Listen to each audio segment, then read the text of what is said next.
कोकणाला पावसाचा red alert, मुसळधार पावसाचा इशारा। रत्नागिरीत एनडीआरएफच्या टीम तैनात। पूर्व विदर्भात मुसळधार पावसाची शक्यता।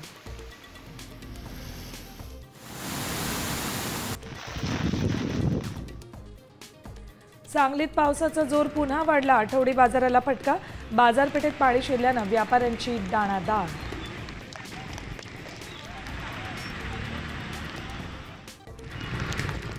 लातूरमध्ये मुसळधार पाऊस। पावसाच्या पाण्यानं गल्लीत नद्यांचं रूप। 100हून अधिक घरांमध्ये शिरलं पाणी।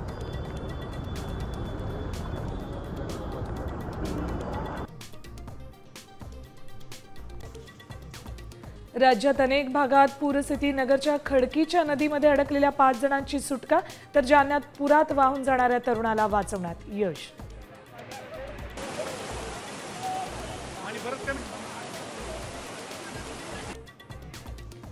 हवामान खात्याकडून मान्सूनचा नवा अंदाज। जून ते सप्टेंबर दरम्यान 106% पाऊस पडण्याची शक्यता।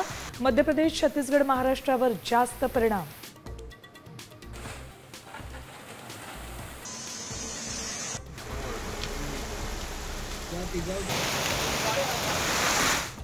देशात कोरोनाचे 1000 रुग्ण, 11 जणांचा मृत्यू।